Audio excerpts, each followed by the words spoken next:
Good evening every one. എല്ലാ മക്കൾക്കും ഇന്നത്തെ സായം സന്ധ്യയിലേക്ക് സ്വാഗതം.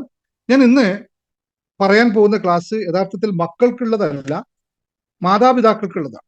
പക്ഷെ മാതാപിതാക്കൾ ക്ലാസ്സിൽ പങ്കെടുക്കുന്നില്ല എന്നുള്ള സത്യമാണ്. പക്ഷെ എങ്കിലും എനിക്ക് ക്ലാസ് എടുക്കാതിരിക്കാൻ പറ്റില്ല. നിങ്ങൾ മക്കൾ ചെയ്യേണ്ടത്, അച്ഛനും അമ്മയും എപ്പോഴാണോ വീട്ടിൽ ഫ്രീ ആയിരിക്കുന്നത് ആ സമയത്ത് ഈ ക്ലാസ് ഒന്ന് കേൾപ്പിച്ചു കൊടുക്കുക. കുട്ടികളെ വളർത്തുന്നതിന് അല്ലെങ്കിൽ പാരന്റ് ചൈൽഡ് പരസ്പരം എങ്ങനെയായിരിക്കണം, മക്കളുമായിട്ട് അച്ഛനമ്മമാര് എങ്ങനെയുള്ള ശക്തമായ ആത്മബന്ധമാണ് ഉണ്ടാക്കിയെടുക്കേണ്ടത് എന്ന് ഞാൻ ഇന്ന് മനസ്സിലാക്കി തരുന്നുണ്ട്. ഈ ക്ലാസ്സിൽ പങ്കെടുക്കാൻ വന്ന മാതാപിതാക്കളെ ഞാൻ ആദ്യം തന്നെ സ്വാഗതം ചെയ്യുന്നു. അതുപോലെ തന്നെ പെട്ട മക്കളെയും ഹൃദയപൂർവ്വം സ്വാഗതം ചെയ്യുന്നു. ഇന്ന് നമ്മൾ സംസാരിക്കുന്നത് മറ്റൊന്നുമല്ല, ഓരോ വീട്ടിലും ഏറ്റവും പ്രധാനപ്പെട്ട ശ്രദ്ധിച്ച് ചെയ്യേണ്ട ഒരു വിഷയത്തെ കുറിച്ചാണ്. അത് മറ്റൊന്നുമല്ല, നമ്മൾക്ക് ഏറ്റവും വലിയ സമ്പാദ്യം എന്ന് പറയുന്നത്, നമ്മുടെ ഏറ്റവും വലിയ സമ്പത്ത് എന്ന് പറയുന്നത് നമ്മുടെ മക്കളാണ് എന്ന് മനസ്സിലാക്കുമ്പോൾ തന്നെ ആ സമ്പാദ്യത്തെ, ആ മക്കളുമായി നല്ല രീതിയിലുള്ള ഒരു ബന്ധം നമ്മൾ ഉണ്ടാക്കി എടുക്കുക തന്നെ വേണം. കാരണം സത്യമായി നമ്മൾ മനസ്സിലാക്കേണ്ടത്, കുട്ടികളെ വളർത്തുന്നത് എളുപ്പമാണെന്ന് മനസ്സിലാകാം, പക്ഷേ കുട്ടികളുമായി നല്ല ബന്ധം നിലനിർത്തുക എന്ന് പറയുന്നത് കഠിനമായ ഒരു സത്യമാണ് എന്ന് തിരിച്ചറിയുക. അപ്പോ ആ കുട്ടികളെ നല്ല രീതിയിൽ വളർത്തിയെടുക്കുക എന്ന് പറയുന്നത്, കുട്ടികൾ നല്ലൊരു ബന്ധം ഉണ്ടാക്കിയെടുക്കുക എന്ന് പറയുന്നത് ഓരോ മാതാപിതാക്കളെ സംബന്ധിച്ചും വളരെ വളരെ വളരെ വളരെ ശ്രദ്ധിക്കേണ്ട കാര്യമാണ്. അതുകൊണ്ട് തന്നെ കുഞ്ഞു കുട്ടികളോടും പറയാനുള്ള കാര്യമാണ്, നമുക്ക് ജീവിച്ചു പോകുക എന്ന് പറയുന്നത് വളരെ എളുപ്പമുള്ള കാര്യമാണ്. പക്ഷെ അച്ഛനും അമ്മയുമായിട്ട്, കുടുംബമായിട്ട്, മറ്റുള്ളവരുമായിട്ട് നല്ലൊരു ബന്ധത്തിലൂടെ ജീവിച്ചു പോവുക എന്ന് പറയുന്നത് പരമപ്രധാനമായ കാര്യമാണ്. ഇത് രണ്ടും നിങ്ങൾ മക്കൾ മനസ്സിലാക്കി വെക്കണം. ജീവിതത്തെ പറ്റി അത്യാവശ്യം നമ്മൾ അറിയുകയും വേണം എന്നുള്ളതാണ് ഈ പറഞ്ഞതിന്റെ അർത്ഥം. അപ്പോ പണ്ടൊക്കെ നിങ്ങൾക്ക് അച്ഛനമ്മയോട് ആണ് പറയാനുള്ളത്. പണ്ട് കാലത്തൊക്കെ നമ്മൾ ചെറിയ വീട്ടിലൊക്കെ ആയിരുന്നു ജീവിച്ചു പോയിരുന്നത്. അപ്പോൾ തന്നെ അതുകൊണ്ട് തന്നെ ഹൃദയങ്ങൾ, അത് പണ്ട് പറയുന്നത് തന്നെ, ചെറിയ വീടാണെങ്കിലും ഹൃദയങ്ങൾ വലുതായിരുന്നു എന്നുള്ളതാണ്. ഇന്ന് വീടുകൾ വലുതായി, പക്ഷെ ഹൃദയങ്ങൾ ചുരുങ്ങിപ്പോയി എന്നുള്ള സത്യാവസ്ഥ നിങ്ങൾ ഉൾക്കൊള്ളണം. അതായത് വീടുകൾ വലുതാകുമ്പോൾ ബന്ധങ്ങളൊക്കെ ചെറുതാവുകയാണ് ചെയ്തത്. പണ്ട് കുടുംബങ്ങളെല്ലാം ഒരുമിച്ചിരുന്ന് ഭക്ഷണം കഴിക്കുമ്പോൾ ഇന്ന് ഒരുമിച്ചിരുന്ന് ഭക്ഷണം കഴിക്കുമ്പോഴും കൂടെ വീട്ടിൽ 4 പേരുണ്ടെങ്കിൽ ആ 4 പേർക്കും 8 മറ്റ് കൂട്ടുകാരുണ്ട് എന്ന സത്യം നിങ്ങൾക്ക് അറിയാവോ? ആരാണ് അവര് എന്ന് പറഞ്ഞ് ടൈപ്പ് ചെയ്ത് നിങ്ങൾക്കുള്ള. അതൊന്നുമല്ല, മദറൊന്നും അല്ല. നിങ്ങൾ ഏറ്റവും 24 മണിക്കൂർ കൂടെ നിൽക്കുന്ന കൂട്ടുകാരന്റെ പേരാണ് നോക്കിയ, സാംസങ്, ഐഫോണ്, അല്ലേ, ഓപ്പോ, ഇങ്ങനെയുള്ള പേരുകൾ വിളിച്ചിരിക്കുന്നവർ. ഓരോ പാരൻസും മനസ്സിലാക്കേണ്ടത്, കുട്ടികളോട് സംസാരിക്കാനുള്ള സമയം കണ്ടെത്തുക. അത് ഒരുമിച്ചിരുന്ന് ഭക്ഷണം കഴിക്കുമ്പോഴാണ് ഏറ്റവും കൂടുതൽ. ഇതൊക്കെ കഴിഞ്ഞൊരു ക്ലാസ്സിൽ വളരെ വിശദമായി പറഞ്ഞാണ്. വീട്ടിലെത്തുമ്പോൾ മൊബൈൽ ഒഴിവാക്കേണ്ട അവസ്ഥകളൊക്കെ വളരെ വിശദമായി പറഞ്ഞിരുന്നു. അച്ഛനും അമ്മയോട് നിർബന്ധമായി ഇത് പറയണം. പാരൻസ് ആണ് ആദ്യം മക്കൾക്ക് മാതൃകയായി കാണിച്ചു കൊടുക്കേണ്ടത്. അമ്മയും അച്ഛനും എപ്പോഴും മൊബൈലിനകത്ത്, എന്നിട്ട് കുട്ടികളോട് പറയുന്നു മൊബൈൽ മാറ്റിവെക്കാൻ. നടക്കുമോ ഇല്ല എന്ന തത്വം അറിയുക. അപ്പോ പണ്ട് കുട്ടികൾ മാതാപിതാക്കളോട് സംസാരിച്ചിരുന്നു എന്ന് നിങ്ങൾക്ക് മനസ്സിലാവുന്നുണ്ടെങ്കിൽ, ഇന്ന് അവർ സംസാരിക്കുന്നത് ഗൂഗിളിനോടും യൂട്യൂബിനോടും ഇപ്പോൾ ChatGPT-യോടും ജെമിനിയോടുമായി മാറിയിരിക്കുന്നു. പറയും, ജെമിനി പറയുന്ന ഉത്തരങ്ങളൊന്നും എനിക്ക് പറയാൻ സാധിക്കില്ലല്ലോ സാറേ. മക്കളില്ലാത്ത സമയത്ത് നിങ്ങൾക്ക് ജെമിനി ഉപയോഗിക്കാമല്ലോ. മക്കൾ ഉപയോഗിക്കുന്നത് ജെമിനി നിങ്ങൾക്ക് ഉപയോഗിക്കാൻ അറിയുന്നില്ലെങ്കിൽ മക്കളുടെ കുഴപ്പമാണോ നിങ്ങളുടെ കുഴപ്പമാണോ? അറിയില്ല എന്ന് പറയുന്നത് എളുപ്പമാണ്. മക്കളെ അതിനനുസരിച്ച് അപ്പോൾ നമ്മൾ ഇപ്പോൾ പുരോഗതിയുടെ പാതയിൽ, നമ്മൾ പുരോഗതിയുടെ പാതയിലാണോ പോകുന്നത്, അല്ല ബന്ധങ്ങളുടെ നഷ്ടത്തിന്റെ പാതയിലാണോ എന്ന് അച്ഛനമ്മമാർക്ക് തിരിച്ചറിവുണ്ടായിക്കഴിഞ്ഞാൽ അവർ മാറും. ഇപ്പൊ തന്നെ നമ്മൾ മനസ്സിലാക്കുക, ഈ ക്ലാസ് നമ്മൾ ഇത്രയും വിശദമായ ക്ലാസ് എടുക്കാൻ തുടങ്ങിയിട്ട് തന്നെ എത്ര അച്ഛനമ്മമാർ ഈ ക്ലാസ്സിൽ വന്നിരിക്കുന്നുണ്ട്. കൂടെ വന്നിരിക്കാൻ പറ്റുന്ന 1, 2, 3 അച്ഛനമ്മമാരേ ഉള്ളൂ. കാരണം എന്തല്ലോ, അച്ഛനമ്മമാർക്ക് സമയമില്ല. മക്കളെ കൂടെ ഒരു 10 മിനിറ്റ് ഇരിക്കാൻ, അല്ലെങ്കിൽ അരമണിക്കൂർ മക്കൾക്കും എനിക്കും നമുക്ക് മാറണമെന്ന് ആഗ്രഹം ഉണ്ടായിട്ട് ഇരിക്കാൻ അച്ഛനമ്മമാർക്ക് സമയമില്ല. തിരക്കാണ്, ഓട്ടമാണ്. എങ്ങോട്ടാ? നേടാനായിട്ട്. എന്താ? വെട്ടിപ്പിടിക്കാനായിട്ട്. എന്തിനാ? മക്കളെ വളർത്താൻ. എന്നിട്ടോ വളർത്തേണ്ടത് എന്താണെന്ന് അറിയില്ല. മക്കളെ വളർത്താൻ വേണ്ടി വെട്ടിപ്പിടിക്കണം. 24 മണിക്കൂർ വർക്ക് ചെയ്യാണ് മക്കളെ വളർത്താനായിട്ട്. എന്തിനാണ്? മക്കളെ വളർത്താൻ എന്താണ് വളർത്തുന്നത്? മിഠായിയും ബിരിയാണിയും അല്ലെങ്കിൽ ഫഹവും അൽഫഹവും മന്തിയൊക്കെ മേടിച്ചു കൊടുക്കുന്നത് മാത്രമാണ് വളർത്തൽ എന്നുകൊണ്ട് ഉദ്ദേശിക്കുന്നത്. എപ്പോഴാ മാറുക? ഇനി എപ്പോഴാ മാറുക? മക്കൾക്ക് എന്താണ് വേണ്ടത്? നിങ്ങളുടെ ഒരുപാട് സമ്പാദ്യവും സ്വത്തും വലിയ വീടുകളൊന്നും മക്കൾക്ക് വേണ്ട. നിങ്ങൾ കൊടുക്കുന്ന വില കൂടിയ ഫോണുകളൊന്നും അല്ല അവരുടെ ജീവിതം നിർണ്ണയിക്കുന്നത്. നിങ്ങൾ കൊണ്ട് ചെന്നാക്കുന്ന വലിയ സ്കൂളുകളോ വാങ്ങിച്ചു കൊടുക്കുന്ന വലിയ ബാഗുകളോ അല്ലെങ്കിൽ വാങ്ങിച്ചു കൊടുക്കുന്ന ബൈക്കോ ഒന്നും അല്ല അവരുടെ ജീവിതത്തിൽ നിൽക്കുന്നത്. അവർക്ക് വേണ്ടത് ആണോ മക്കളെ? നിങ്ങൾക്ക് വേണ്ടത് വലിയ വീടും ഒരുപാട് സമ്പാദ്യവും ഒരുപാട് വലിയ വില കൂടിയ മൊബൈൽ ഫോണും വില കൂടിയ സ്കൂളുകളും ആണോ? അല്ല അച്ഛനും അമ്മയുടെ സ്നേഹമാണോ നിങ്ങൾക്ക് ആവശ്യം? വലിയ സ്കൂളുകളും ഒരുപാട് പൈസയും ഒരുപാട് സ്കൂളിലേക്ക് പോകുന്ന സാധനങ്ങളാണോ വേണ്ടത്? അല്ല നിങ്ങൾക്ക് വേണ്ട സ്നേഹമാണോ? എല്ലാവരും കണ്ണടച്ചുകൊണ്ട് പറയും സ്നേഹമാണ് ഞങ്ങൾക്ക് ആവശ്യം. അച്ഛനമ്മമാർ ഇത് കൊടുക്കാൻ തയ്യാറാവുന്നുണ്ടോ എന്ന ചോദ്യമാണ്. ഇനിയെങ്കിലും അച്ഛനമ്മമാർ തിരിച്ചറിയും മക്കൾക്ക് വേണ്ട നിങ്ങളുടെ സമ്പാദ്യങ്ങൾ അല്ല, അത് വേണം. അതിനുവേണ്ടിയല്ല ജീവിക്കുന്നവർ. അവർക്ക് നിങ്ങളുടെ കുറച്ച് സമയം, സ്നേഹം, ഒരു ലാളന, ഒരു കെട്ടിപ്പിടുത്തം, മോളെ ഞാനുണ്ട്, നിനക്ക് നിന്റെ കാര്യങ്ങളൊക്കെ നോക്കാൻ ഞാനുണ്ട് എന്നുള്ളൊരു വാക്കാണ് വേണ്ടത്. കൊതിക്കുന്നുണ്ട് അവര്. ഒന്ന് സങ്കടപ്പെട്ട് വരുമ്പോ ചേർത്ത് പിടിച്ച്, നെഞ്ചോട് ചേർത്ത് പിടിച്ചിട്ട് പുറകിലേക്ക് 2 കൊട്ട്, കുഴപ്പമില്ല മോള്, ഞാനുണ്ട് ഇവിടെ എന്ന് പറയാൻ പറ്റുന്ന എത്ര അമ്മമാരും അച്ഛന്മാരും ഉണ്ട് ഇവിടെ. നിങ്ങൾ അതല്ലേ ആഗ്രഹിക്കുന്നത്? നിങ്ങൾ ആരെങ്കിലും അച്ഛനമ്മയുടെ പേഴ്സിൽ എത്ര പൈസ ഉണ്ട് നോക്കിയിട്ടാണോ അവർ സ്നേഹിക്കുന്നത്? നിങ്ങൾ അതൊന്നുമില്ലാതെ അവർ സ്നേഹിക്കുന്നുണ്ട്. അവരിൽ നിന്ന് തിരിച്ചത് തന്നെയാണ് നമുക്ക് വേണ്ടത്. എപ്പോൾ കൊടുക്കാൻ പറ്റും? നിങ്ങൾ നിങ്ങളുടെ അച്ഛൻ ഇപ്പൊ നിങ്ങൾ കേൾക്കാത്ത അച്ഛനും അമ്മയോട് പറയുക. അച്ഛനും അമ്മയും ഇപ്പൊ നിങ്ങളോട് ഇല്ലേയും പറയുക, സാർ ഇങ്ങനെയാണ് പറഞ്ഞു തന്നത്, എനിക്ക് നിങ്ങളുടെ സമ്പാദ്യമൊന്നും അല്ല അച്ഛൻ വേണ്ടത്, എനിക്ക് കുറച്ച് സമയം വേണം അച്ഛന്റെ കൂടെ. നിങ്ങൾ ധൈര്യപൂർവ്വം ചോദിക്കണം. അവർക്കറിയില്ലെങ്കിൽ ചോദിക്കണം. എനിക്ക് അച്ഛന്റെ കൂടെ ഒന്ന് കെട്ടിപ്പിടിച്ച് കിടന്നുറങ്ങണം. എനിക്ക് അച്ഛന്റെ നെഞ്ചിൽ 5 മിനിറ്റ് കിടന്നുറങ്ങണം. ആ സ്നേഹമാണ് ഏറ്റവും വലിയ സ്നേഹം. ഇതിനേക്കാളും വലിയ സമ്പാദ്യമൊന്നും അച്ഛൻ തന്നാൽ ഒന്നിനും വിലയുണ്ടാവില്ല മക്കളെ. ഒന്ന് ചേർത്ത് നിർത്താൻ. സങ്കടപ്പെടുമ്പോൾ നിങ്ങൾ കണ്ണീരൊഴുക്കുമ്പോൾ സങ്കടപ്പെടുമ്പോൾ 2 വഴക്ക് പറയുന്ന അമ്മയാണോ നിങ്ങൾക്ക് ആവശ്യം? സങ്കടപ്പെടുമ്പോൾ കൂടെ ചേർത്ത് കരയേണ്ട മോളെ ഞാനുണ്ട് കൂടെ എന്ന് പറയുന്ന അമ്മയാണോ നിങ്ങൾക്ക് ആവശ്യം? അമ്മമാർക്ക് അങ്ങനെ ആവാൻ പറ്റണം. മക്കളെ വഴക്ക് പറയുന്ന എളുപ്പമാണ്, പക്ഷെ മക്കളെ ആശ്വസിപ്പിച്ച് കൂടെ നിർത്തി ശരിയായ രീതിയിൽ കൊണ്ടുപോകുക എന്ന് പറയുന്നതാണ് പാരന്റിങ് എന്ന് പറയുന്നത്. ഇത് തിരിച്ചറിയാത്ത നിങ്ങളാണോ നാളെ മക്കൾക്ക് വേണ്ടി കഷ്ടപ്പെട്ടു, ഞാൻ എല്ലാം അവർക്ക് വേണ്ടി നേടിക്കൊടുത്തു, ഞാൻ ഉണ്ടാക്കി. എന്തുണ്ടാക്കി എന്നാ പറയുക? Give time for them. അവർക്ക് സമയമാണ് വേണ്ടത്. നിങ്ങളുടെ 10 മിനിറ്റ്, അരമണിക്കൂർ, 1 മണിക്കൂർ സമയം കൊടുക്കണം. ഒരു 20, എല്ലാ ദിവസവും ഒരു 20 മിനിറ്റ് നേരം മൊബൈൽ ഒഴിവാക്കിക്കൊണ്ട് അവരോട് സംസാരിക്കാൻ പറ്റുന്നുണ്ടോ? അവരുടെ ജീവിതം മാറും. മാതാപിതാക്കൾ കേൾക്കാൻ സമയമില്ല, പറയാൻ സമയമുണ്ട്. പറഞ്ഞുകൊണ്ടേയിരിക്കും, മക്കളോട് ഉപദേശിച്ചുകൊണ്ടേയിരിക്കും. പോയി പടിയടാ, ആ പടിയടാ, ഈ പടിയടാ, അതാണ് ഇതാണ് പറഞ്ഞുകൊണ്ട് കുറച്ചും കൂടി പഠിച്ച മാതാപിതാക്കളാണ് ഇരുത്തി ട്യൂഷനും കൊടുത്തത്. എപ്പോഴാ മക്കൾ ഒന്ന് ഫ്രീ ആയിരിക്കുക? സ്കൂളിൽ നിന്ന് വന്നു, തിരിച്ചു വന്നു, അപ്പോഴും ട്യൂഷൻ തുടങ്ങും. കുട്ടികൾക്ക് പ്രശ്നം പറയാൻ സുരക്ഷിതമായ ഒരാൾ വേണം. അവർ ചെറിയ ചെറിയ വിഷയങ്ങൾ പറയാൻ ഒരാൾ വേണം. അത് നിങ്ങൾക്ക് ആവാൻ പറ്റുന്നുണ്ടോ? ആ വ്യക്തി ഏറ്റവും ഐഡിയലായ വ്യക്തി അച്ഛനും അമ്മയും മാത്രമായിരിക്കണം. അതിനപ്പുറത്തേക്ക് ഇല്ലെങ്കിലാണ് ജെമിനിയോട് പോയിട്ടും ചാറ്റ് ജിപിയോട് പോയിട്ടും പറയുന്ന അവസ്ഥയിൽ എത്തുന്നത്. അല്ലെങ്കിൽ ഏതെങ്കിലും വീഡിയോ കോൾസിൽ വരുന്ന അജ്ഞാതനോട് പറയും, അത് റെക്കോർഡ് ചെയ്യപ്പെടും. അപകടം അവിടെയല്ലേ സംഭവിക്കുന്നത്? നമ്മളല്ലേ ഉത്തരവാദി. ഉപദേശം കൊടുക്കുന്നതിന് മുമ്പ് അവരെ ശരിക്കും കേൾക്കുക. കേൾക്കുക എന്ന് പറഞ്ഞാൽ ചെവി കൊണ്ട് കേൾക്കുക അല്ല, മനസ്സുകൊണ്ട് കേൾക്കുക. ചെവി കൊണ്ട് ആരെയും നിങ്ങൾ കേൾക്കണ്ട, മക്കളെ മനസ്സുകൊണ്ട് കേൾക്കുക. 100 മാർക്ക് വാങ്ങിച്ചു കുട്ടി എന്ന് പറഞ്ഞാൽ സന്തോഷം, എന്റെ മകൻ 100 മാർക്ക് മേടിച്ചു. പക്ഷെ ഇമോഷണലി അവൻ തീരെ വയലന്റ് ആയാലും അല്ലെങ്കിൽ ഇല്ലെങ്കിലും അമ്മയ്ക്ക് ഒരു പ്രശ്നമില്ല, അച്ഛന് പ്രശ്നം, 100 മാർക്ക് വാങ്ങിച്ചു. ഒരു കാര്യമില്ല. 100 മാർക്ക് വാങ്ങിക്കുന്ന കുട്ടികളല്ല നല്ല കുട്ടികൾ. മാത്രമല്ല നല്ല കുട്ടികൾ, അവർ നല്ല കുട്ടികളാണ്. പക്ഷെ എന്റെ മകൻ 10 മാർക്ക് മേടിച്ചാലും നല്ല കുട്ടിയാണെന്ന് അറിയുക എന്നതാണ് അച്ഛനമ്മമാരുടെ കടമ. അങ്ങ് പറഞ്ഞ അവരെ പ്രചോദിപ്പിക്കണം എന്നല്ല ഞാൻ പറഞ്ഞതിന്റെ അർത്ഥം. അവരുടെ ആത്മവിശ്വാസം തകർക്കരുത്. നിനക്കിന്ന് 10 കിട്ടിയില്ല, no problem, next time you make 90. 10 നിന്റെയിലുണ്ട്, അടുത്ത എക്സാമിൽ നീ 90 മേടിച്ചാൽ മതി, നീ 100% ആവും എന്ന് പറയാൻ പറ്റുന്നുണ്ടോ?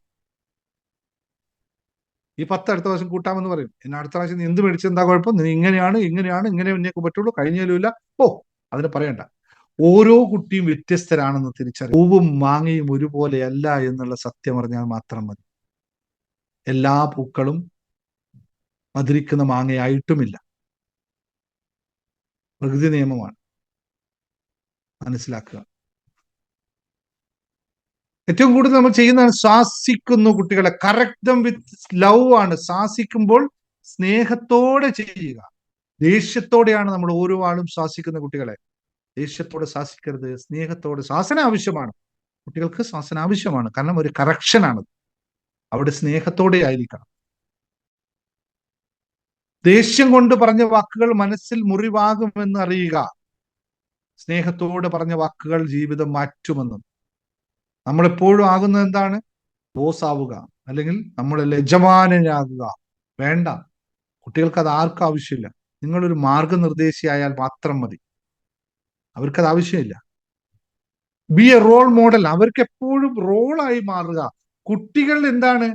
നിങ്ങൾ പറയുന്നത് കേൾക്കാൻ നടക്കുന്നവരല്ല, കുട്ടികൾ നിങ്ങൾ പറയുന്നത് അനുസരിക്കുന്നവരാണ്.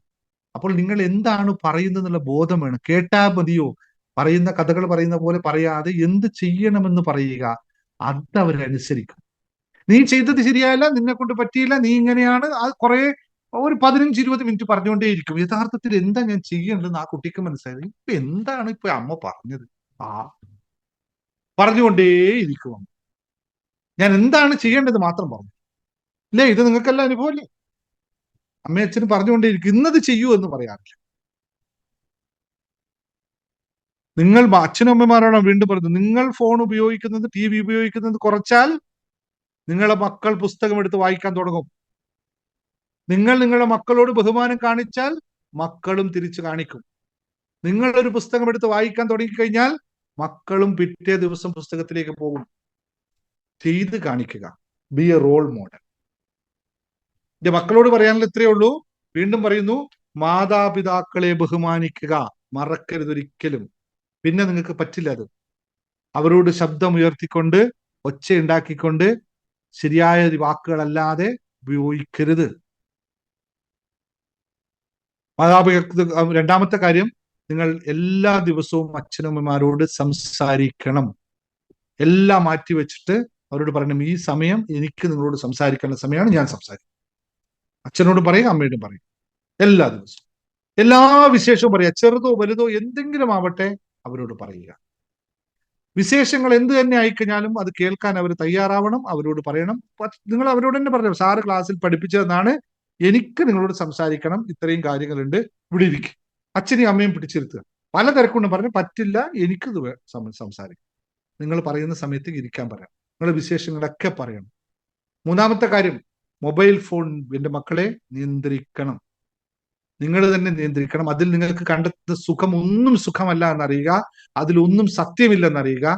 മക്കൾ വെറുതെ ഇരുന്നാലും കുഴപ്പമില്ല, മൊബൈൽ അധികം ഉപയോഗിക്കാതിരിക്കുക, നിയന്ത്രിക്കുക. ഫാമിലി ടൈമൊക്കെ വേണം, ഫോൺ വേണ്ട. കാരണം അവിടെ ഒന്നും നിങ്ങൾക്ക് ലഭിക്കുന്നില്ല, ഒന്നും സത്യമായ ഒന്നും ലഭിക്കുന്നില്ല എന്നറിയുക. പിന്നെ ഞാൻ പറഞ്ഞത് കഴിഞ്ഞ പ്രാവശ്യം, വീട്ടു ജോലിയിൽ സഹായിക്കുന്നുണ്ടോ നിങ്ങളിപ്പോ? പാരിതോഷികമൊക്കെ നിങ്ങൾക്കെല്ലാം ഗിഫ്റ്റ് ഒക്കെ തരാനൊക്കെ പറഞ്ഞിട്ടുണ്ട്, അച്ഛന്മാർ തന്നവരൊക്കെ ഉണ്ടാവുമല്ലോ അല്ലെ? ഇത് നമ്മുടെ വീടാണ്, അതിൽ നമുക്ക് ചെയ്യാനുണ്ട് എന്നറിയുക. പിന്നെ എപ്പോഴും 3 വാക്കുകൾ മറക്കാതിരിക്കുക. Thank you, sorry, I love you. എപ്പോ നോക്കിയാൽ ഈ സാധനം എടുത്തിട്ട് അങ്ങോട്ട് കൊണ്ടേക്ക്. ഫ്രീ ആയിട്ട് നമ്മൾ ഈ സാധനം എന്ന് പറഞ്ഞു നോക്കിയാൽ എല്ലാവരും, എപ്പോ നോക്കിയാൽ അച്ഛനമ്മമാർക്ക് ഈ 3 സാധനം കൊടുക്കുക. Thank you, sorry, I love you. പറയാൻ പറ്റുമോ എല്ലാവർക്കും? വിശ്വാസവും ശുഭചിന്തകളും എന്ന് പറഞ്ഞ പോലെ ആവശ്യം വരുന്നിടത്തൊക്കെ അച്ഛൻ മുമ്പ് വരുമ്പോ അച്ഛന് വെറുതെ പോയിട്ട് അച്ഛന് പിറകത്ത് ഒരു തട്ട് കൊടുക്കുക, അങ്ങനെ വെറുതെ തട്ട് കൊടുക്കുക. എന്നിട്ട് പറയാം, താങ്ക് യു അച്ഛാന്ന് പറയാം. അപ്പൊ അച്ഛനക്ക് എന്തിനാണ്? Sorry, I love you. അപ്പൊ അച്ഛൻ ഒന്ന് കെട്ടിപ്പിടിക്കും. എളുപ്പമുള്ള ഐഡിയ ആണ് ഞാൻ പറഞ്ഞത്. വെറുതെ എങ്കിലും ഒന്ന് കൊടുത്താൽ മതി. ഒരു മുട്ട് കൊടുക്കുക, വല്ലാണ്ട് തല്ലരുത്, വെറുതെ തട്ടി എന്തുവാടാ താങ്ക് യു പറയാൻ പറ്റില്ലേ? നല്ല ഐഡിയ വരായിട്ട് പോലെ. അപ്പൊ അച്ഛൻ എന്ത് ചെയ്യുന്നത്? പോക്കറ്റിലുള്ള 10 രൂപയൊക്കെ എടുത്ത് നമുക്ക് തരും. അപ്പോ ഞാൻ പറഞ്ഞ കാര്യങ്ങളൊക്കെ നിങ്ങൾ ഒന്ന് ശ്രദ്ധിച്ചു നോക്കുക. ജീവിതത്തിൽ ഇതൊക്കെ മാറ്റുക. മക്കളും അച്ഛനമ്മമാരും എല്ലാവരും മാറ്റുക. നല്ല കുട്ടികളായിരിക്കട്ടെ നമ്മുടെ മക്കൾ. അതിനു വേണ്ടിയിട്ട് പ്രവർത്തനങ്ങൾ നടത്തുക. നിങ്ങൾ മറ്റുള്ളവർക്കും ഒക്കെ ഈ ചാനൽ അയച്ചു കൊടുക്കുക, അവരോടൊക്കെ കാണാൻ പറയുക. ഈ വാക്കുകൾ നമ്മൾ എല്ലാ ദിവസവും ഉപയോഗിക്കുക. എപ്പോഴും രാവിലെ എഴുന്നേൽക്കുമ്പോൾ ശുഭാപ്തി വിശ്വാസത്തോടും ശുഭചിന്തകളോടും കൂടി എണീക്കുക. പിന്നെ എപ്പോഴും thank you, I love you, sorry പറയുക. ഓക്കെ, താങ്ക് യു കുട്ടികളെ, മക്കളെ. Thank you very much. Class ഇഷ്ടമായോ? ക്ലാസ് ഇഷ്ടമായില്ലേ? നമുക്കും കുട്ടികൾക്കും പേരൻസിനും അല്ലേ ഇപ്പൊ നമ്മുടെ കുട്ടികൾ ഇനി മൊബൈൽ ഫോൺ യൂസ് ചെയ്യുന്നു എന്നുള്ള കംപ്ലൈന്റ് ഇനി ആരും ഒരു പേരൻസും പറയരുത്. കാരണം അവർ മൊബൈലിൽ കൂടുതൽ ടൈം ചെലവാക്കുന്നു എന്ന് പറഞ്ഞാൽ നമ്മളോടൊപ്പം ടൈം അവർ ചെലവാക്കുന്നത് കുറയുന്നു എന്നാ അല്ലെ സാർ അങ്ങനെ പറഞ്ഞത്. നമ്മൾ അവരെ പരിഗണിക്കുകയും അവരെ നമ്മുടെ സമയം നമ്മൾ അവർക്ക് വേണ്ടി ചെലവഴിക്കുകയും ചെയ്യുമ്പോൾ അവരുടെ ശ്രദ്ധ നമ്മൾ അതിൽ മാറ്റുക. മൊബൈൽ ഫോണിന്റെ യൂസ് നിന്ന് മാറ്റിയിട്ട് എന്ത് ചെയ്യണം? കുറച്ച് പേരൻസ് കമന്റ് ഉണ്ടായിരുന്നു, മെസ്സേജ് ഇട്ടിട്ടുണ്ടായിരുന്നു മൊബൈൽ ഫോണിന്റെ യൂസ് കുറയ്ക്കാൻ നമ്മൾ തന്നെ എന്ത് ചെയ്യുക? വീട്ടിലെ മുൻകൈ എടുക്കുക. നമ്മൾ കുട്ടികളെ കൂടുതൽ പരിഗണിക്കുക. അവർക്ക് നമ്മുടെ സാർ പറയും പോലെ മനസ്സ് തുറന്ന് അല്ലെ, മനസ്സുകൊണ്ട് നമ്മൾ അവരെ അംഗീകരിക്കാനും ശീലിക്കുക. അപ്പൊ അത് തന്നെയാണ് ടീച്ചറിന് തരേണ്ടത്. അപ്പൊ അത് കുട്ടികളും എന്ത് ചെയ്യുക? അച്ഛനമ്മമാരെ പരിഗണിക്കുക, അവർ പറയുന്നത് കേൾക്കുക അല്ലെ. നല്ല കുട്ടികൾ, നിങ്ങളെല്ലാം നമ്മുടെ ഹാപ്പിനെസ് മാസ്റ്ററി ഇംഗ്ലീഷിലെ ഹാപ്പി ആൻഡ് റെഡി കിഡ്സുകളാണ്. നിങ്ങളോട് പ്രത്യേകിച്ച് പറഞ്ഞു തരേണ്ട ആവശ്യമില്ല. നിങ്ങളെല്ലാവരും നന്നായി പറയുന്ന കാര്യങ്ങളൊക്കെ ചെയ്യുന്ന കുട്ടികളാണ്. അപ്പൊ അത് നിങ്ങളെ പോലെയുള്ള കുട്ടികളെ കിട്ടിയതിന് നമ്മൾ ടീച്ചേഴ്സ് അനുഗ്രഹം ഉള്ളവർ തന്നെ അല്ലേ. ദൈവത്തിന്റെ അനുഗ്രഹം നന്നായി നമുക്ക് കിട്ടിയ കുട്ടികൾ തന്നെയാണ് നിങ്ങൾ. ഇനി നമുക്ക് ക്ലാസ് കുറച്ച് കാര്യം കേട്ടോ. നമുക്ക് സമയം ഏകദേശം 8:30 ആവാറായല്ലോ. അപ്പൊ ടീച്ചറുടെ കാര്യം പറയാം. അപ്പൊ അതെന്താണെന്ന് നിങ്ങൾ ഊഹിച്ച് പറയണം കേട്ടോ. എല്ലാം റെഡി? പറയാൻ പോകുന്ന കാര്യം എന്തിനെ കുറിച്ചാ? നമ്മുടെ പഴയകാല മനുഷ്യ ജീവിതത്തിന്റെ സംസ്കാരങ്ങൾ. പഴയ കാലത്തെ ആൾക്കാരെ അതാണ് നമുക്ക് അവരുടെ സംസ്കാരം, അവരുടെ തൊഴില്, അതുപോലെ അവരുടെ തത്വചിന്തകളൊക്കെ അവർ ഉൾക്കൊള്ളുന്ന വളരെ കുറഞ്ഞ വാക്കുകളിൽ വലിയ ആശയം ഉൾക്കൊള്ളുന്ന കുറച്ച് കാര്യങ്ങളാണ്. അതിന് നമ്മളൊരു പേരിട്ട് വിളിക്കും. എന്താണെന്ന് അറിയാവുന്നവരൊന്ന് പറയാവോ? ചെറിയ വാക്കുകളാണ്, പക്ഷെ ആശയം വളരെ വലുതാണ്. എന്തായിരിക്കും അതിനകത്തെ? എന്താണ്? പഴയ ടീച്ചറെ പേര് തന്നെയുണ്ട്, മിടുക്കൻ. Yes, okay Pranav, thank you. അപ്പൊ എന്താണ്? പഴഞ്ചൊല്ലുകൾ അല്ലെ. പഴഞ്ചൊല്ലുകളെ കുറിച്ചാണ് ടീച്ചർ ഒന്ന് പറയാം. അപ്പൊ വാമൊഴി നിങ്ങൾ കേട്ടിട്ടുണ്ടോ? വാമൊഴി എന്ന് പറഞ്ഞാല് നമ്മുടെ വാക്കുകളിലൂടെ പറഞ്ഞ് പ്രചരിച്ച് വന്നിട്ടുള്ള നല്ല ആശയങ്ങൾ ഉൾക്കൊള്ളുന്ന കുറച്ച് പഴഞ്ചൊല്ലുകളാണ് ടീച്ചർ എന്ന് പറയാൻ പോകുന്നത്. ടീച്ചർ പഴഞ്ചൊല്ല് പറയും അല്ലെങ്കിൽ വേണ്ട, ടീച്ചർ എന്ത് ചെയ്യാം? അതിന്റെ ആശയം നിങ്ങൾക്ക് തരും. നിങ്ങൾ അത് ഏത് പഴഞ്ചൊല്ലാണെന്ന് ടീച്ചറിനോട് പറയണം. ഒന്നാമത്തെ പഴഞ്ചൊല്ല് പറയട്ടെ. എല്ലാം റെഡിയാണല്ലോ? യെസ്. അപ്പൊ എന്താണ്? ഒരാളുടെ സ്വഭാവമോ ജന്മഗുണമോ നമുക്ക് പെട്ടെന്ന് മാറ്റാൻ കഴിയില്ല. കുറെ കാലത്തെ ട്രെയിനിങ്ങിലൂടെ മാത്രമേ അത് പറ്റൂ. അതൊരു പക്ഷിയുമായിട്ട് റിലേറ്റ് ചെയ്താണ് നമ്മൾ പറയുന്നത്. ഒരാളുടെ സ്വഭാവമോ ജന്മഗുണമോ പെട്ടെന്ന് മാറ്റാൻ കഴിയില്ല. അപ്പൊ എന്തോ ചെയ്താൽ എന്തോ ആകില്ല എന്ന അർത്ഥത്തിൽ നമ്മൾ ഉപയോഗിക്കുന്ന ഒരു പഴഞ്ചൊല്ലാണ്. എല്ലാവരും തന്നു. കാക്ക കുളിച്ചാൽ കൊക്കാകുമോ അല്ലെ? കാക്ക കുളിച്ച് എത്ര കുളിച്ചാലും കൊക്കിന്റെ ആ കളറല്ലേ. കുറെ നാള് നമ്മളൊരു കാര്യം നേടണമെങ്കിൽ ഒരാളുടെ സ്വഭാവമോ, അപ്പൊ കാക്കയുടെ സ്വഭാവമോ ഗുണമോ, കാക്കയെ കറുത്ത നിറമാണ്, കാക്ക എന്താണ്, അപ്പൊ കാക്കയുടെ ആ ഒരു സ്വഭാവം അതിന് പെട്ടെന്ന് മാറ്റിയെടുക്കാൻ കഴിയില്ല. അപ്പൊ നമ്മുടെ സ്വഭാവ ഗുണങ്ങൾ നമ്മൾ എന്ത് ചെയ്യാ? സാറ് പറഞ്ഞില്ലേ, നമുക്ക് നല്ല ട്രെയിനിങ് ആണ് സാർ ഇപ്പൊ തന്നത്. അപ്പൊ നമ്മൾ എങ്ങനെയാണ് പടിപടിയായിട്ട് നമ്മുടെ ഓരോ ഗുണങ്ങളെയും നമ്മൾ മാറ്റിക്കൊണ്ടുവരേണ്ടത് അല്ലെ? അപ്പൊ നമുക്ക് ചെറിയ ദുശീലങ്ങളൊക്കെ ഉണ്ട്. ചില കുട്ടികൾക്ക് നഖം കടിക്കുന്ന ശീലം ഉണ്ടാവും അല്ലെ? ഉണ്ടോ? നമ്മളെ ടിംഗ്ലേഴ്സിൽ ആർക്കും ഉണ്ടാവില്ല എന്ന ടീച്ചറിന്റെ വിശ്വാസം. ആരും ഉണ്ടാവില്ല അല്ലെ? അപ്പൊ ക്ലാസ്സിലൊക്കെ ചെറിയ കുട്ടികളിൽ നഖം ഇങ്ങനെ കടിക്കുന്നു, പക്ഷെ നല്ല ശീലമല്ല. അപ്പൊ അതിനെന്ത് ചെയ്യാ? കുറേശ്ശെ അവരതിൽ നിന്ന് എന്ത് ചെയ്യണം? അവരുടെ സ്വഭാവത്തെ മാറ്റി കൊണ്ടുവന്നു കഴിഞ്ഞാൽ നല്ല ക്യാരക്ടറുള്ള കുട്ടികളായിട്ട് നമുക്ക് അവരെയും മാറ്റാം. നമ്മളെല്ലാം ആൾറെഡി മാറിയവരാണ്. നമുക്ക് അവരോട് പറയാം, എന്താണ്? നീ പതുക്കെ നിന്റെ സ്വഭാവത്തെ മാറ്റിക്കൊണ്ടുവരൂ. ഇനി വീണ്ടും ടീച്ചർ വേറൊന്ന് പറയാണ്. അതായത് നമ്മുടെ യോജിപ്പും ഒത്തൊരുമയും ഉണ്ടെങ്കിൽ വലിയ കഷ്ടപ്പാടുകളെയും നമുക്ക് അതിജീവിക്കാം. നമുക്ക് ഒരുമ വേണം, യൂണിറ്റി. നമ്മുടെ വീട്ടിലായാലും നമുക്കൊരു യൂണിറ്റി വേണം. നമ്മുടെ അച്ഛൻ, അമ്മ, കുട്ടികളെല്ലാവരും തമ്മിലൊരു യൂണിറ്റി വേണമെങ്കിൽ നമുക്ക് ഏത് കഷ്ടപ്പാടുകളെയും അതിജീവിക്കാൻ പറ്റും. ആ ആശയം വരുന്ന പഴഞ്ചൊല്ല് അറിയാവോ?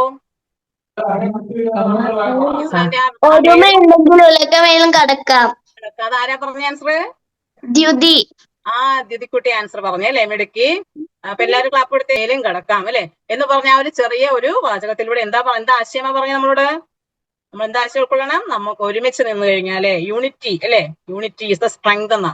നമ്മൾ ഒരുമിച്ച് നിന്ന് കഴിഞ്ഞാൽ നമുക്ക് നമ്മുടെ ജീവിതത്തിലെ എല്ലാ കാര്യങ്ങളും, ഇപ്പൊ നമുക്ക് എന്താണ്, നമുക്ക് സ്വന്തമായിട്ട് കാര്യങ്ങളില്ല. നമ്മൾ വീട്ടിൽ ചെന്നിട്ട് എന്ത് ചെയ്യുന്നു? അമ്മയോടും അച്ഛനോടും സ്കൂളിൽ നടന്ന കാര്യങ്ങളെല്ലാം അമ്മയോടും അച്ഛനോടും പറയുന്നു, ആ ഒരു ഡെയിലി സംഭവിച്ച കാര്യങ്ങൾ. അപ്പൊ അമ്മയും അച്ഛനൊരു സൊല്യൂഷൻ പറഞ്ഞു തരും. അല്ലാതെ നമ്മൾ വേറെ എനിക്ക് അമ്മയോട് പറയാൻ സമയമില്ല, ഞാൻ മൊബൈലിൽ അത് റീൽസ് കാണാൻ പോകണം എന്നുള്ള ആ ഒരു ചിന്തയൊക്കെ മാറ്റിയിട്ട് നമുക്ക് ഒരുമിച്ച് നിന്ന് കഴിഞ്ഞാലേ നമ്മുടെ കുടുംബം, നമ്മുടെ ഫാമിലിയില് നമുക്ക് ഒരുമ വേണം കേട്ടോ. അതുപോലെ സിസ്റ്റേഴ്സ് അല്ലെ സഹോദരിമാരോ സഹോദരന്മാരോ ഉണ്ടെങ്കിൽ എന്ത് ചെയ്യാം, അവരെയും നമ്മൾ ഒരുമിച്ച് നിർത്തണം. അവരെയും നമ്മൾ ഒരുമിച്ച് നമ്മളോടൊപ്പം നിർത്തി നല്ല കുട്ടികളായി എന്ത് ചെയ്യാം, നമ്മുടെ ഫാമിലിയിൽ വളരണം. ഓക്കെ, മനസ്സിലായി. തെറ്റ് ചെയ്തവൻ ശിക്ഷ അനുഭവിക്കേണ്ടി വരും. നമുക്ക് ഇവിടെ പറയേണ്ട ആവശ്യമില്ല, അത് നിങ്ങളാരും തെറ്റ് ചെയ്യാത്ത കുട്ടികളാണ്. പക്ഷെ അതിന് പഴമക്കാരൻ അർത്ഥം വരുന്ന ഒരു പഴഞ്ചൊല്ല് ഉപയോഗിച്ചിട്ടുണ്ട്. തെറ്റ് ചെയ്തവൻ ശിക്ഷ അനുഭവിക്കും. യെസ്, ഉപ്പ് തിന്നവൻ വെള്ളം കുടിക്കും. ഇപ്പൊ പഴഞ്ചൊല്ലുകളെ എല്ലാവർക്കും എല്ലാം അറിയാം അല്ലേ? ഞാൻ വിചാരിച്ചു എന്താണ് നിങ്ങൾക്ക് പഴഞ്ചൊല്ലിനെ കുറിച്ചൊന്നും അറിയില്ല. പക്ഷെ നല്ല കുട്ടികളാണ്, എല്ലാവർക്കും അറിയാലോ. ഉപ്പ് തിന്നവൻ വെള്ളം കുടിക്കും അല്ലെ? അതിന്റെ ഇന്നർ മീനിങ്ങിലോട്ട് പോയാലോ, ഉപ്പ് തിന്നുക. ഉപ്പ് തിന്നുക മീൻസ് ഉപ്പ് എന്ന് പറഞ്ഞ സാധനം നമുക്ക് അറിയാം, നമുക്ക് ആവശ്യത്തിന് വേണം. എന്നാൽ അത് അധികമായാല് അതിന്റെ രുചിയല്ലേ, പിന്നെ നമുക്ക് കഴിക്കാൻ പറ്റാതെ വരും. അപ്പൊ ഉപ്പ് തിന്നവൻ അല്ലെ, ഉപ്പ് തിന്നവന് വെള്ളം മാതിയാവോളം കുടിച്ചേ പറ്റൂ എന്ന് പറഞ്ഞാൽ എന്താ? തെറ്റ് ചെയ്തവർ ശിക്ഷ അതിന്റെ അനുഭവിക്കുക. ശിക്ഷയുടെ കാഠിന്യം കൂടുതലായിരിക്കും. അപ്പൊ തെറ്റ് ചെയ്യാൻ പോകാതിരിക്കുക. നമ്മുടെ മനസ്സുകൊണ്ട് നമ്മൾ ആർക്കും ഒരു ഉപദ്രവവും അതുപോലെ തന്നെ തെറ്റുകളും നമ്മുടെ ഭാഗത്തുനിന്ന് ഉണ്ടാവാതെ നമ്മൾ എന്ത് ചെയ്യാം, സൂക്ഷിക്കാം കേട്ടോ. മനസ്സിലായി? നമ്മുടെ എന്താണ്, നമ്മൾ അറിഞ്ഞോ അറിയാതെയോ ചെയ്യുന്ന ഓരോ തെറ്റും മറ്റുള്ളവർക്ക് ഒരുപാട് വേദനകൾ ഉണ്ടാക്കുന്നതാണ്. അപ്പൊ അങ്ങനെയുള്ള കാര്യങ്ങളൊക്കെ ഒഴിവാക്കിയാൽ നമുക്ക് ആ ശിക്ഷയിൽ നിന്ന് ആരാ ശിക്ഷിക്കുന്നത്? നമ്മളെ ആരൊക്കെ ശിക്ഷിക്കാൻ അധികാരമുള്ളവരാരൊക്കെയാ? ദൈവം, അച്ഛൻ, അച്ഛൻ, അമ്മ, ദൈവം. ഓക്കെ, അച്ഛൻ, അമ്മ, ദൈവം അല്ലെ. ദൈവത്തെയാണ് എപ്പോഴും ദൈവത്തിനെ പ്രാർത്ഥിക്കുമ്പോൾ നമ്മൾ എന്താണ്, ഇന്നത്തെ ദിവസം രാവിലെ എണീക്കുമ്പോൾ ദൈവമേ നല്ലൊരു ഡേ തന്ന് അനുഗ്രഹിക്കണേ അല്ലെ, ഇന്നത്തെ ജീവിതത്തിന്റെ ഇന്ന് എന്റെ ലൈഫിൽ നല്ല കാര്യങ്ങൾ തന്നെ എന്നെ അനുഗ്രഹിക്കണേ എന്ന് പറയുമ്പോൾ തന്നെ നമുക്ക് തെറ്റുകളിലേക്ക് പോകാനുള്ള ഒരു മനസ്സ് വരത്തില്ല കേട്ടോ. പറയട്ടെ, നമുക്ക് വേഗത്തിൽ ഒരു കാര്യം നടക്കണമെങ്കിൽ എന്ത് ചെയ്യണം? പെട്ടെന്ന് സാധിക്കണമെങ്കിൽ നമ്മൾ മുൻകൂട്ടി തയ്യാറെടുക്കണം. അതൊരു ജീവിയുമായിട്ട് ബന്ധപ്പെട്ടാ പറയുന്നേ. വേഗം നടക്കണം. വേഗത്തിലൊരു കാര്യം നടക്കണമെങ്കിൽ നമ്മൾ അതിന് മുൻകൂട്ടി നല്ല പ്ലാൻ ചെയ്യണം. വെറുതെ നമ്മൾ ഇരുന്നിട്ട് കാര്യമില്ല. ആ അനിമലിന്റെ പേരെന്താ? ഡോഗ്, പട്ടിയ. ക്ലൂ തിരിച്ചതാന്നു. ഇനി പറഞ്ഞേ, എവിടെയെങ്കിലും കേട്ടിട്ടുണ്ടോ? വേഗത്തിൽ നടക്കണം. വേഗം എന്ന് പറഞ്ഞാൽ ഓടണം. ആരോടും? ഓടുന്ന, ബാക്കി പറഞ്ഞേ, ഓടുന്ന പട്ടിക്ക് ഒരു മുഴം മുന്നേ. യെസ്, ഓടുന്ന പട്ടിക്ക് ഒരു മുഴം മുന്നേ എന്ന് പറഞ്ഞപ്പോ നമ്മൾ പട്ടിയെ എറിയുന്ന കാര്യമാണോ ശ്രദ്ധിക്കേണ്ടത്? പട്ടിയെ സ്റ്റോൺ എടുത്ത് എറിയുന്ന കാര്യമല്ല അവിടെ പഴമക്കാർ നമ്മളോട് പറഞ്ഞു തന്നിട്ടുള്ളത്. എന്താണ്? ഓടുന്ന പട്ടിക്ക് ഒരു മുഴം മുന്നേ എന്ന് പറഞ്ഞാൽ നമ്മുടെ വേഗത്തിൽ കാര്യം സാധിക്കണമെങ്കിൽ, പട്ടി ഓടുന്നു വേഗം കാര്യം സാധിക്കാനാ. അപ്പൊ കാര്യം സാധിക്കുക മുൻകൂട്ടി നമ്മൾ എന്ത് ചെയ്യണം? ഒരു മുഴം മുന്നേ എന്ന് പറഞ്ഞാൽ നേരത്തെ നമ്മൾ അതിനെ പ്ലാൻ ചെയ്യണം. അപ്പൊ നമ്മുടെ ലൈഫായിട്ട് റിലേറ്റ് എന്ന് പറഞ്ഞേ, അപ്പൊ നമ്മൾ എക്സാം വരികയാണ് അല്ലെ. എക്സാം വരുമ്പോഴത്തേക്ക് എക്സാം നെക്സ്റ്റ് വീക്കാണ്. ഇനിയിപ്പോ എന്താ, ബുക്കൊക്കെ ക്ലോസ് ചെയ്ത് വെച്ചിട്ട് കുറച്ചു നേരം ഗെയിമൊക്കെ കളിച്ച് കുറച്ചു നേരമൊക്കെ ഒന്ന് കളിച്ചതിന് ശേഷം എക്സാമിന് ഒരാഴ്ച ഉണ്ടല്ലോ എന്ന് കരുതി ഇരിക്കുവാരെങ്കിലും? ഇല്ല, ഉണ്ടാവില്ല. നല്ല കുട്ടികളാണ് നിങ്ങൾ. അപ്പൊ എന്ത് ചെയ്യണം? നമ്മൾ അതിന് മുന്നേ, എക്സാമിന് മുന്നേ അതിന്റെ പ്രിപ്പറേഷൻസ് നമ്മൾ തുടങ്ങും അല്ലെ. നമ്മളൊന്ന് റിവൈസ് ചെയ്യും. നമ്മൾ എന്തേ പഠിച്ച കാര്യങ്ങളെ ഒന്ന് മനസ്സിൽ റിവൈസ് ചെയ്യണം. മറ്റു ചിന്തകളൊക്കെ മാറ്റി വെച്ചിട്ട് അതിലേക്ക് തന്നെ നമ്മൾ ഫോക്കസ് ചെയ്യും. അപ്പൊ അതുകൊണ്ട് ആ വേഗത്തിൽ ആ കാര്യം നടക്കണമെങ്കിൽ, അതായത് നമ്മുടെ എക്സാമിന് എത്താറായി, അപ്പൊ നമുക്ക് പ്രിപ്പറേഷൻ ചെയ്യണം. അതുപോലെ നമ്മുടെ വീട്ടിലെ നമ്മുടെ സാറ് പറഞ്ഞ ഓർമ്മയുണ്ടല്ലോ, വീട്ടിൽ എന്ത് ചെയ്യുക, വീട്ടിൽ എന്തൊക്കെയാണ്, വീട്ടിലെല്ലാം ഒതുക്കി വെക്കണം, പ്രിപ്പറേഷൻസ് ഒക്കെ ചെയ്ത് വെക്കണം. ഒരു ഗസ്റ്റ് വരികയാണ്, ഒരു ഗസ്റ്റ് വരുമ്പോൾ നമ്മൾ എന്ത് ചെയ്യും? നമ്മുടെ വീടൊക്കെ നന്നായിട്ട് വൃത്തിയാക്കി വെക്കും അല്ലെ. അപ്പൊ എപ്പോഴും വൃത്തിയാക്കിയൊക്കെ ഇടേണ്ട അതിന്റെ ആവശ്യകത. അതുപോലെ നമുക്ക് വേഗത്തിലൊരു കാര്യം നടക്കണമെങ്കിൽ അതിന് അപ്പോഴും തീരുമാനം എടുക്കുകയല്ല നമ്മൾ ചെയ്യണം. അതിന് മുന്നേ നമ്മൾ എന്ത് ചെയ്യണം? പ്രിപ്പറേഷൻസ് തുടങ്ങണം. ഇപ്പൊ എന്തുമാത്രം ആശയങ്ങൾ ഉൾക്കൊള്ളുന്നതായി പഴഞ്ചൊല്ലുകൾ അല്ലേ. പഴഞ്ചൊല്ലുകൾ വെറുതെ ഇങ്ങനെ പറയുന്നതാണോ? അതിന്റെ ഇന്നർ മീനിങ് എന്ന് പറഞ്ഞാല് നമുക്ക് വളരെയധികം ഉപയോഗപ്രദമായ കുറേ ശാരീരിക ശേഷിയോ അധികാരമോ ഉള്ളവർ പറയുന്നതാണ് നടക്കുക എന്നുള്ളവർ പറയുന്ന കാര്യങ്ങളാണ് വേഗം നടക്കുക എന്ന ആശയമുള്ള ഒരു പഴഞ്ചൊല്ലുണ്ടായിരുന്നു. കഴിവുള്ളവൻ കാര്യക്കാരൻ. യെസ്, കാര്യസ്ഥലെ കാര്യക്കാരൻ. അതായത് മീൻസ് ശാരീരിക ശേഷിയോ അധികാരമോ ഉള്ളവർ പറയുന്നതാണ് പണ്ടത്തെ കാര്യം പറയുന്നത്. പണ്ട് കാലത്ത് നടക്കുക. ഇപ്പൊ കയ്യൂക്കൊന്നും അല്ലല്ലേ. ഇപ്പൊ നമ്മൾ എന്ത് ചെയ്യും? നമ്മൾ ബുദ്ധിപരമായി മുന്നോട്ട് നീങ്ങും. നമുക്കറിയാം എവിടെയാണ് എനിക്ക് അവിടെ എന്താണ് പ്രോബ്ലം, എനിക്ക് എന്താണ് ഇവിടെ സൊല്യൂഷൻ വേണ്ടത്, എന്റെ അച്ഛനും അമ്മയോട് എനിക്ക് ചോദിക്കാം, ടീച്ചേഴ്സിനോട് ചോദിക്കാം. അവിടെ കയ്യൂക്കിന്റെ ഒന്നും ആവശ്യമില്ല. അവിടെ നമ്മൾ എന്ത് ചെയ്യും? നമ്മുടെ മൈൻഡ് കൊണ്ട് നമ്മൾ അതിനെ പ്രിപ്പറേഷൻസ് ചെയ്യും അല്ലേ. ഇല്ലേ കുട്ടി? അങ്ങനെയല്ലേ ചെയ്യണേ അല്ലേ. നമ്മൾ കയ്യൂക്ക് കാണിക്കാൻ പോവോ? കയ്യൂക്കുള്ളവൻ കാര്യക്കാരനാ, പക്ഷെ കയ്യൂക്ക് കൊണ്ട് നമുക്ക് ആ സമയത്തെ ഒരു ജയം മാത്രമേ നമുക്ക് കിട്ടൂ. പിന്നീട് നമ്മൾ എന്ത് അതിനെ കുറിച്ച് കൊടുത്ത് ദുഃഖിക്കേണ്ടി വരും കേട്ടോ. പക്ഷെ പഴഞ്ചൊല്ല് എങ്ങനെയാണ്? കയ്യൂക്കുള്ളവൻ കാര്യസ്ഥനിലെ കാര്യക്കാരനാണ്. അപ്പൊ നമ്മുടെ ലൈഫുമായിട്ട് റിലേറ്റ് ചെയ്ത് ഇത്തരം പഴഞ്ചൊല്ലുകളെ നമുക്ക് എന്തെങ്കിലും വരുന്ന ക്ലാസ്സുകൾ ഇതുപോലെയുള്ള പഴഞ്ചൊല്ലുകളൊക്കെ പറയുന്നു. പഴയ കാലത്തെ ഓർമ്മകൾ, അല്ലെങ്കിൽ പഴയ കാലത്തെ നമ്മുടെ സംസ്കാരത്തെയൊക്കെ നമ്മൾ അത് അറിയാം എങ്ങനെയായിരുന്നു. എത്രയും മീനിങ് ഫുൾ ആയിട്ടുള്ള വാക്കുകളൊക്കെ ഉപയോഗിച്ചു കൊണ്ടുവന്ന ഒരു സംസ്കാരമാണോ നമുക്ക് ഉണ്ടായിരുന്നത് എന്ന് നമ്മൾ കുട്ടികളും ടീച്ചേഴ്സും ഒക്കെ അറിഞ്ഞിരിക്കണം.